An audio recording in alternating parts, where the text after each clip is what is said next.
I've changed the land that was in your name to mine. My eldest son's wife covertly changed the land I inherited from my late husband into her name. It's true that we've had our differences in the past, but I never imagined she would go as far as this. When I looked to my eldest son for help, he just stared at me with a cold gaze. You always bully my wife, Mom. You're the worst. If you feel even a bit guilty, just gracefully give the land to my wife and show some sincerity by living out your remaining years as a housemaid. My son was on his wife's side. Just to be clear, I never intended to bully her. In fact, I felt like it was me who was being bullied. But in this situation, I didn't think anything I said would get through. Feeling it was pointless to argue, I decided to leave, as my son's wife suggested. So, I should just leave, right? I asked. To which she retorted, not crying, huh? Pretending to be strong. But who is really pretending to be strong? What will happen after I leave? These two haven't realized it yet.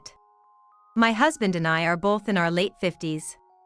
We have 2 sons, both married and living away from home. So it's just the 2 of us now.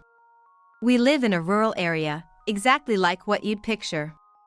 It's inconvenient without a car to the nearest station, and there's hardly a bus service, only 2 an hour even during commute times. And none on Sundays or holidays. The only store around is a liquor store that's more like a general store. Our eldest son always hated this rural setting. He wanted to attend a more prosperous nearby high school but ended up at a local agricultural school due to his grades. This led him to leave home as soon as he graduated. My eldest son married a woman he met while living in his dream city. Since then, he has continued to live in the city and seldom visits our family home. Even when they visited for their marriage introduction, it was just a few times, with no other contact. As family, there are times when we can't avoid each other. Traditionally, the wives handle the family matters, even though there's not much social interaction. So, whenever I had to meet my son's wife, I always had to go to her. Because she dislikes the countryside just as much. When I visit, they say, "You smell like the countryside," and spray deodorizer around me. At first, I didn't like it, but now I try to take it as a trivial matter. After all, our relationship is already distant, and I didn't want it to get any more awkward. Meanwhile, my younger son lives in a distant land due to his work. The town where my husband and I live is the same rural town where our younger son grew up, not much different from the countryside. My younger son says the drive isn't too bad, and often visits us, showing concern for us. My younger son's wife is a very charming woman, easygoing in nature, and shares similar values with us, so our relationship with her is incredibly good. Amidst all this, my husband passed away while still in his late 50s. I was engulfed in sadness by this sudden misfortune. Before he died, my husband often said that his only wish was for me not to struggle and to live out the rest of my life well after he's gone. He said that if the land and house that his ancestors had passed down became a burden or hindered my life in any way, I should prioritize my life first. In other words, he meant that once I inherit them, I can do as I please. While he was alive, he discussed this with our eldest son, who traditionally would inherit the land and house. But our city-averse eldest son, particularly his wife, vehemently rejected the idea, saying, "Why inherit useless countryside land when it's not prime city property?" So, they opted for something else. The younger son also chose to inherit something other than the land and house. I later learned from my younger son that he thought it best for me to inherit the property because it was filled with memories of my husband and me. My younger son and his wife considered moving back to live with me, but it proved too much of a burden on his commute, so they gave up on the idea. Still, they've told me, "Don't struggle alone. If it ever becomes unavoidable, we'll welcome living together in the family home." I don't intend to sacrifice my sons' lives for the sake of the land and house. When the time comes, I'm prepared to make a clean break. So, I ended up inheriting the land and house, while my sons equally divided the rest of the property. After my husband's death, development in the neighborhood began, and the value of the land started to rise. I'm in my 60s now, but I still have the energy and enthusiasm to enjoy life in the countryside. Some people, disliking the development, moved even deeper into the mountains, and everyone has their own opinion about it. For me, if supermarkets and such are built nearby, I won't need to drive, and it seems like it could prevent family disputes over issues like giving up driving licenses in old age. Most importantly, if it reduces the worries of my caring younger son and his wife, I think development isn't all bad.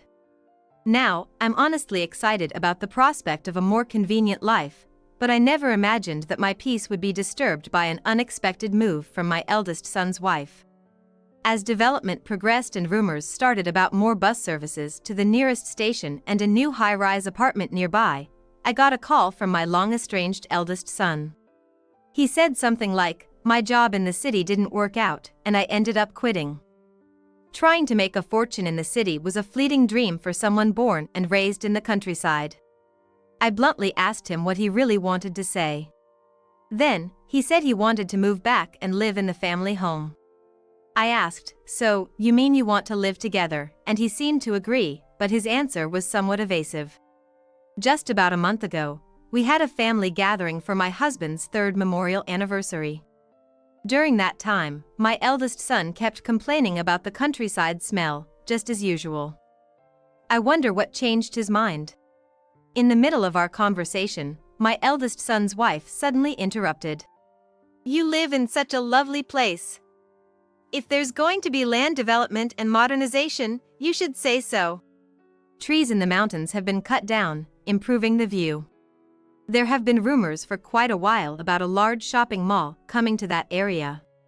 My eldest son's wife, who never cared for this countryside land, now says it's a different story if the area becomes more livable due to development.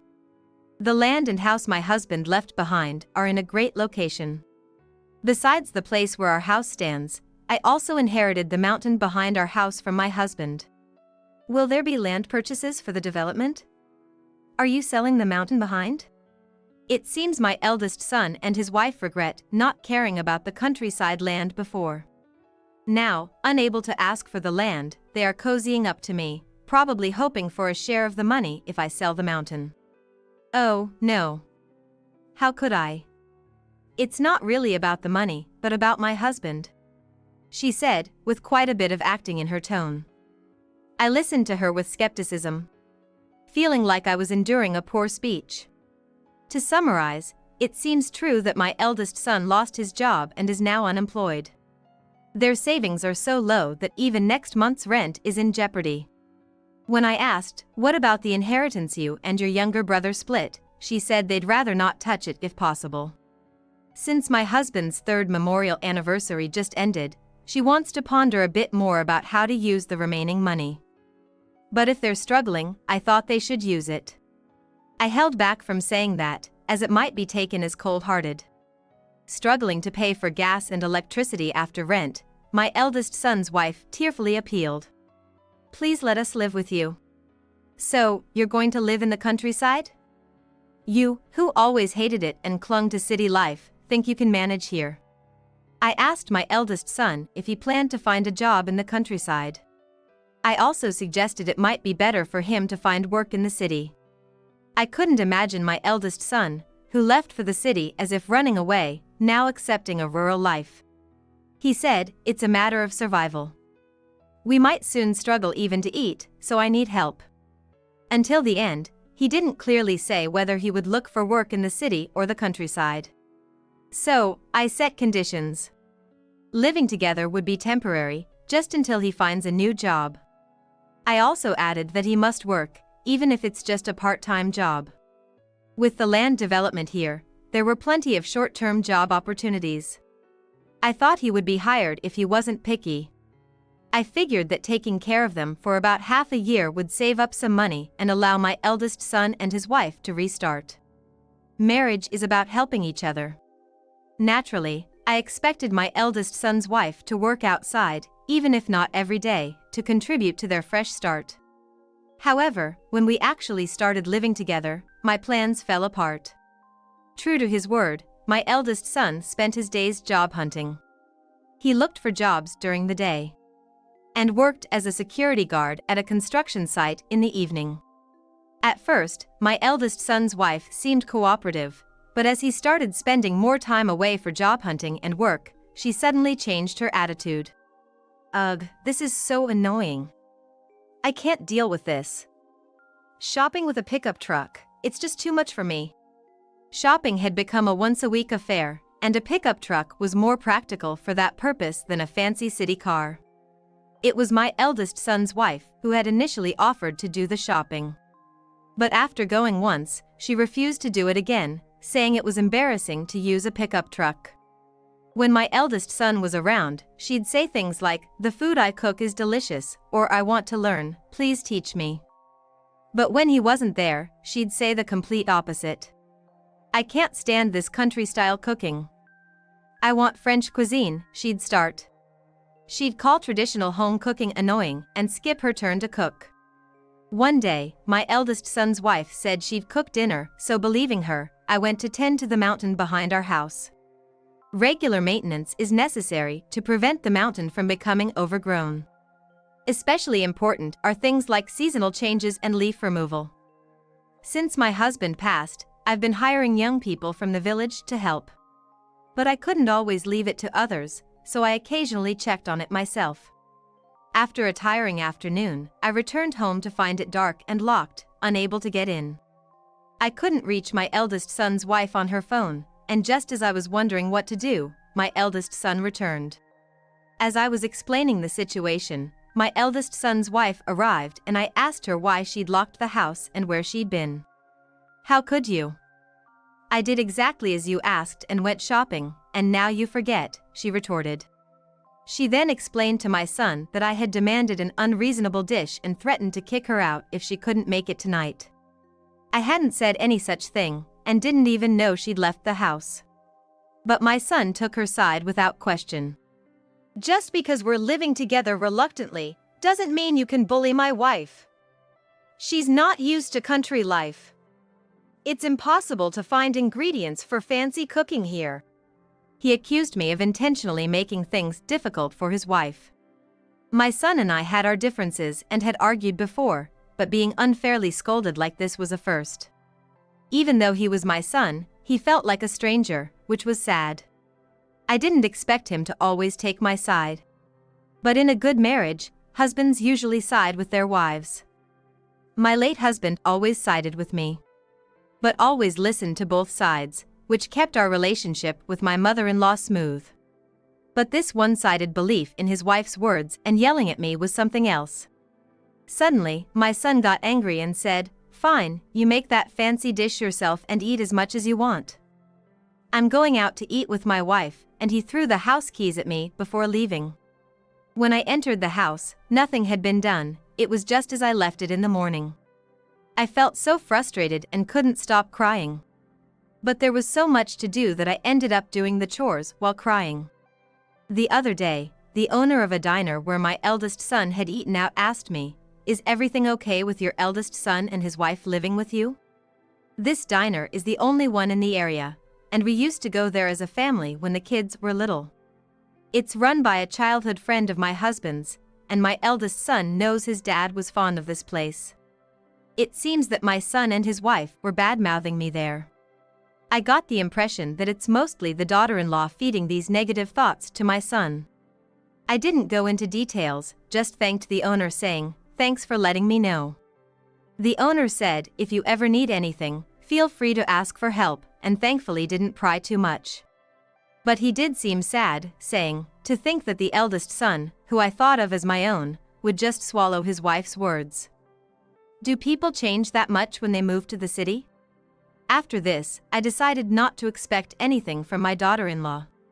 If my efforts to get along don't get through to her, then it's just a waste of time. It's better to spend that time and effort doing household chores myself. If I retaliate for what's been done to me, I'm no different from her. As usual, I prepared meals for 3 and did the laundry for 3, no matter what my daughter-in-law did. Whether she took it for granted, thinking she had me cornered, or felt lucky about how things turned out, she continued to stay with an air of entitlement. Then one day, my son said something unbelievable. About the land and house in your name, I'm changing it to my name. He showed me the documents, saying they were all ready. But he didn't let me get a clear look, so I became suspicious of his wife's story. Having seen the necessary documents for a name change many times from my husband, these looked obviously fake to me. When I asked his wife, "Is this real?" she snapped back, "Of course it is. From now on, I'll be the boss here. If you don't want to be kicked out, you'd better show some remorse for how you've treated me as your daughter-in-law. How about continuing as my personal maid? If not, you're welcome to leave." Her confident attitude made it seem like she believed the documents were real. I confronted my son, asking, "What's this about?" He retorted, "If you can't keep the promise of living together, then you should be the one to leave." I tried to reason with him, but he accused me of being the first to break our agreement. It's shameful to be raised by the worst mother who bullies her daughter-in-law. If you feel bad, just retire and leave everything to your son. You shouldn't take out your hatred for me on my wife. It's the lowest thing to do. Aren't you embarrassed, being a grown woman acting like this? It seems my daughter-in-law convinced him that I hate my son and therefore treat her harshly. The daughter-in-law, having heard from my eldest son about our differences in values and how we never really got along, probably used that to her advantage. Since my relationship with my eldest son wasn't great to begin with, it must have been easy for her to make it worse. I realized that nothing I say to my son now, no, anything I say, he won't believe. I felt it was a waste of effort to persuade him and remembered my husband's words. "All right, I'll listen to everything you two say. But give me a week to prepare." My daughter-in-law was reluctant, but my son agreed. I needed a week to sort out what to take with me, find a new place to live, and handle other necessary arrangements. A week later, as promised, I left the house. As I was leaving, my daughter-in-law taunted me with a triumphant look, "Get out already." But without reacting, I left the house silently, taking a mental victory pose. This was the start of my counterattack. I was looking forward to what would happen in a month. A month later, as I expected, I got a call from my eldest son's wife. She was furiously excited, saying that she tried to sell the land immediately to get cash, but it was already under development and she was refused. She bombarded me with a tirade of angry words, screaming, "What did you do?" In reality, there had been talks about selling the land along with the hill behind it as part of an area development plan. The condition was to sell them as a set. It was a welcome offer for me, since managing the hill on my own was challenging. However, I had wanted to live a bit longer in the house I shared with my husband, so I had put the sale on hold. During this time, the issue of the house's aging came up. A relative who works in construction visited on my husband's death anniversary and mentioned concerns about the aging of the house, which had been in our family since my grandparents' time. It felt so large living alone in a house that once housed 3 generations. I couldn't deny feeling a bit lonely in it.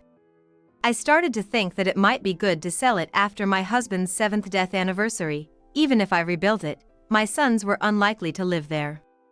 The company interested in buying the land and hill said the development would take years, so there was no rush. But living with my eldest son and his wife shifted my plans slightly. And I decided to sell before my husband's 7th death anniversary. The company even offered to bear the cost of demolishing the house and clearing the land, which was a relief. I couldn't stand the thought of my son's wife, believing in a fake contract, taking over the land my husband left behind. I didn't want to yield it to her or my son, who blindly followed his wife without any doubt. I informed my second son about the situation and my decision. He said, "It's sad to lose the house of memories, but memories are in the heart, not in things, so don't worry." Furthermore, my second son and his wife had invited me to live with them. We understand it might be hard to leave familiar surroundings, but our place is quite rural too, so you might like it. Touched by their kindness, I'm now living with my second son and his wife. I ignored my eldest son's wife's rantings, ending the call and blocking her number when appropriate. Later, my eldest son, having asked relatives about my whereabouts and finding me, came to my second son's house, begging me for help. I almost sent him away, thinking it was too late, but he began to confess it was all orchestrated by my wife. He then told me everything that happened after they drove me out. This all started when my eldest son's wife's friend introduced her to a judicial scrivener. Trusting her friend, she believed everything the scrivener said without question, including that she could change the land and house from my name to hers just by paying a small gratuity, which was even less than half the going rate. Thinking she'd come into a lot of money soon, she decided to cover any shortfall with my husband's inheritance. On the appointed day, the friend and the scrivener prepared the transfer documents and gave them to her.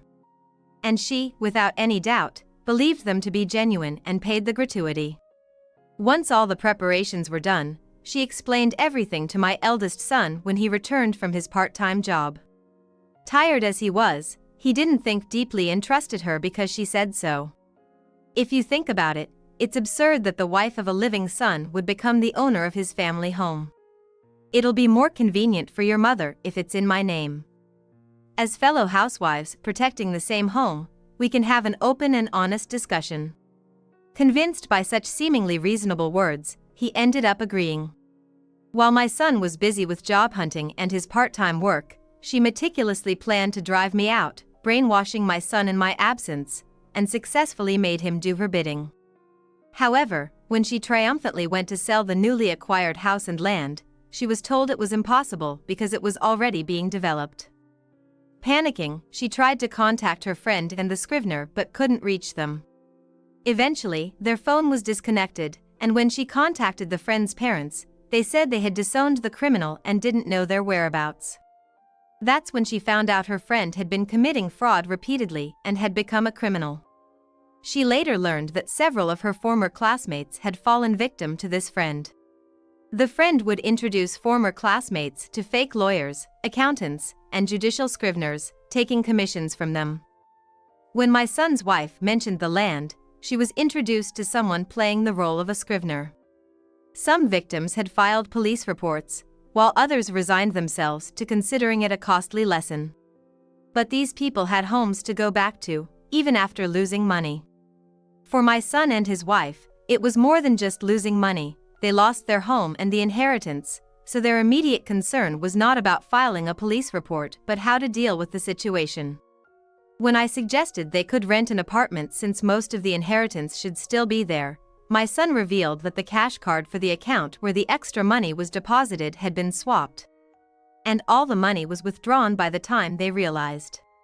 They were literally penniless and begged me for help, with my son pressing his forehead to mine. Apparently, they were charged extra because the creation of the fake transfer documents was supposedly difficult. My son's wife went to withdraw the money with her friend, who likely stole the ATM pin then. Professionals can swap cards without being noticed. My son's wife, driven by short-term greed, lacked caution. Talking openly about the inheritance money probably made her an easy target. A little while ago, there had been warning messages circulating from my eldest son's wife's alma mater. They warned that some alumni were defrauding their classmates and juniors, advising everyone to be cautious about contacts or solicitations from people they hadn't been in regular communication with. But she had arrogantly dismissed it, saying, "Only fools fall for scams." I told them it was their own doing, driven by greed, and refused to help. There should still be some money that my son had saved from his part-time job. But he dismissed it, saying, "There's no way I saved any of that meager part-time job money. It all went to drinks with friends." Apparently, he had spent all the money he initially saved on going out drinking with his coworkers. "I'm not to blame for your lack of planning," I said, pushing my eldest son away once again. As I was getting frustrated with his persistent pleading, my daughter-in-law from my second son's family came home. Seeing her formidable presence, my eldest son might have felt a sense of danger and decided to leave. My daughter-in-law enjoys physical activities and recently started learning self-defense. She happened to return from her class just as my eldest son was there, and he got scared and ran off on his own. "I'm grateful for your timely return," I said to her, expressing my thanks. Later on, the eldest son and his wife started working as live-in staff at the diner run by my husband's childhood friend. However, they were soon kicked out for continually complaining about the low wages compared to the city. Do they not know how to repay someone's kindness? After that, nobody was willing to help them. One day, while living in cardboard boxes, they saw a new house being built on the land where our family used to live. My son's wife, in a fit of madness, broke into the house. "This is my land and house. It was supposed to be mine," she ranted, squatting in the house, which led to her arrest by the police. When the police contacted me to take responsibility for her, I refused. She then started a silent protest, refusing to speak unless I came.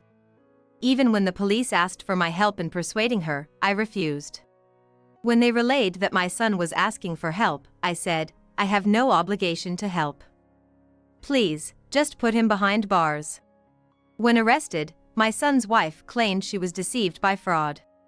While it seems she was believed due to similar complaints, it didn't erase her crimes. The fraudsters, her friend, and the fake scrivener, are still at large. And I heard that even if caught, the money they took won't be returned. It seems this ordeal has finally opened my son's eyes, not just about being swindled but also about misusing the inheritance. The couple eventually divorced. My son, unable to find stable work, seems to be struggling, while his ex-wife, fed up with rural life, returned to the city and worked in a bar at the city's edge. However, she suddenly disappeared one day.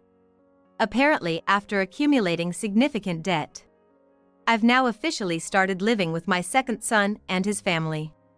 Initially, our cohabitation was on a trial basis due to the situation with my eldest son's family.